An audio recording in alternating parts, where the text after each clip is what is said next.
Chapter 5. The industrial space colony Peckler 76 was a broad, vast, uninviting place. It wasn't meant for holding civilian population, but for supporting factory equipment, so it was made of cold steel and painted with shades of white and gray. In total, it was as large as a small city, but most of its internal volume was taken up by vast machines and a network of steel walkways.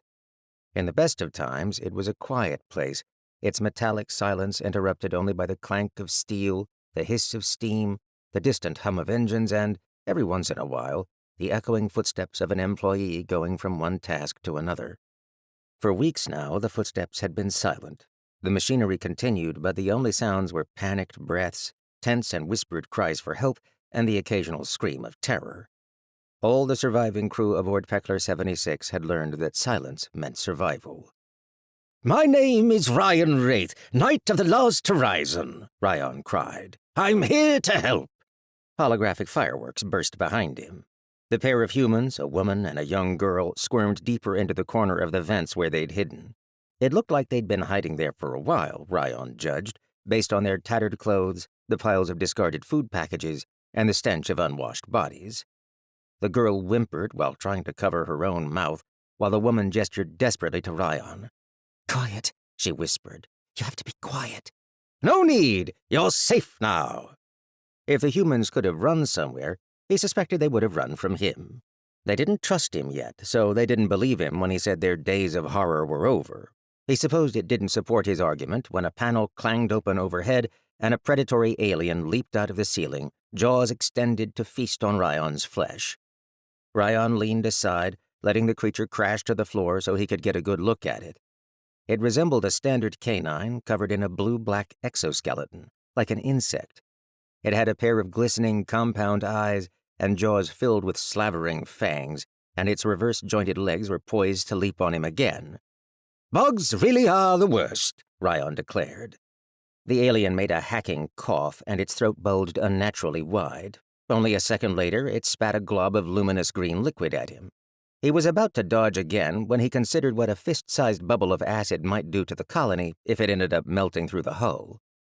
Thinking quickly, he tore off a metal panel from the wall and used it to block the acid. The metal was corroded immediately, forcing him to toss it aside, but fortunately the acid wasn't as strong as he'd feared. It only dissolved the metal, but it didn't seem like it would eat through the entire colony. Although the alien was hacking up another glob, so Ryan put a stop to that with a quick slash of his force blade. Bluish blood sprayed over the rest of the hall.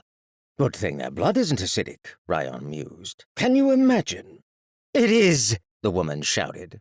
An instant later, the entire hallway began smoking. In that case, we should run." Ryan scooped up both of the humans and began sprinting down the metal catwalk. As his footsteps echoed in the hallway, he concentrated on his third eye and looked up into the ceiling. As he'd expected, he saw blurry glows of reddish gold hurrying toward him from all over this part of the station. More aliens drawn toward the sounds. "Don't worry, you're safe with me," Ryan called to the humans tucked under his arms. "So don't be alarmed as I fight, and try your best to avoid the acid." The girl squirmed in his arm, trying to escape. An alien poked its head out of a panel near the floor and got a blast of crimson energy in the face. That worked better than slicing it in half would have. There wasn't as much blood. Ryan kicked through the steel wall a moment later, crushing one, but of course that got acid on his boot and he had to toss it off, which made running on the steel catwalk less comfortable. After a few more experimental kills, Ryan settled on what he found to be the best method of killing the aliens without letting them spit acid or getting their blood everywhere.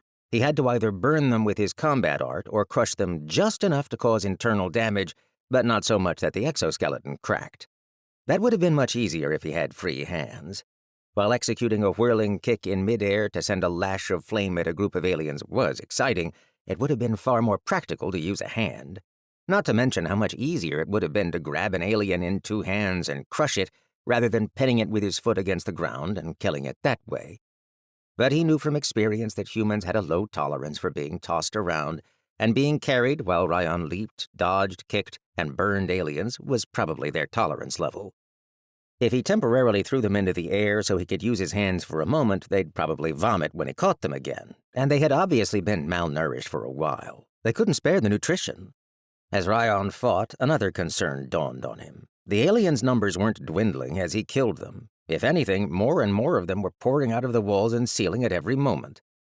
He focused his vision, staring more deeply into the rest of the station, and saw that it was crawling with almost as many threats as an iron hive. He was already starting to feel the exertion. None of what he was doing was difficult on its own, but moving carefully enough to avoid disturbing the humans was tricky.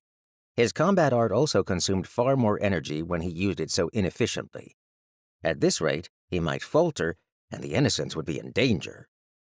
It would have been easy for him to burn all the predatory aliens out of the outpost by destroying the colony itself.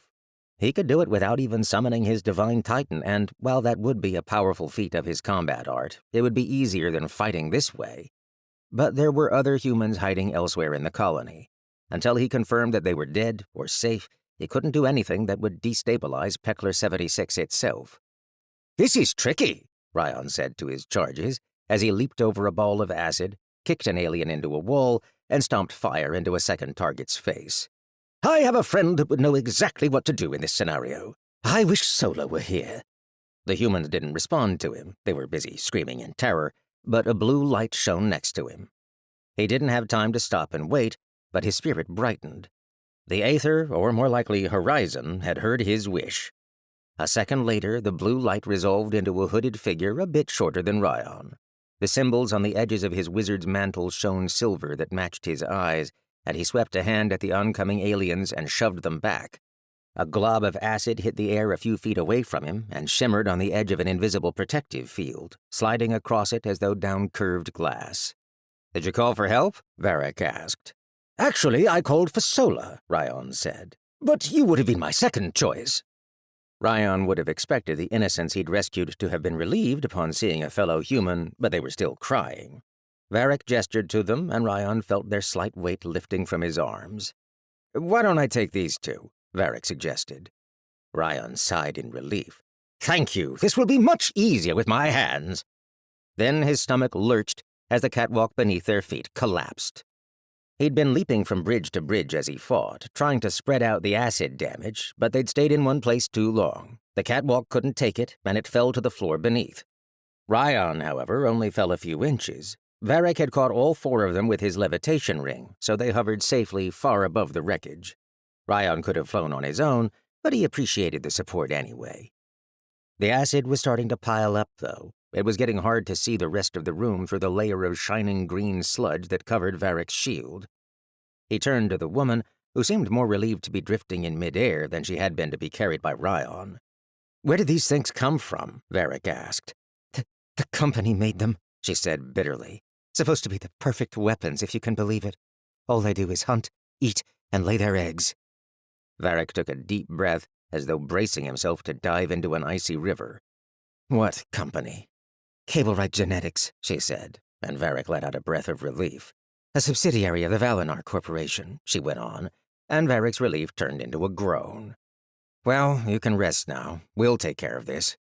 Ryan punched his left hand and turned to face the aliens he could now barely see through the haze of acid. "Bring it on, monsters!" Varic muttered an incantation, and then tossed a golden magic circle over to Ryan. It sank into Ryan's head, and suddenly he could see gold lights in 6 places all around this section of the colony. "That will take you close to any survivors," Varic said. "It won't give you the situation in the room, so look before you leap." Ryan looked back, having already leaped over to the remaining section of the catwalk. "Leave it to me!" he cried. Without the humans to carry, Ryan steadied himself before igniting his energy and blasting through the crowd of aliens at full speed. It was much easier than fighting with only his feet, but still not as simple as blasting the colony apart would have been. Ryan took this as training. Exercise was good for the soul. As he flew, he reflected on how grateful he was to have crew he could trust. Even on the Titan Force, while he trusted his fellow knights with his life, he had been the most capable member. Now he was part of a team where each member could cover for the weaknesses of the other. More than ever, Ryan was thankful to have friends.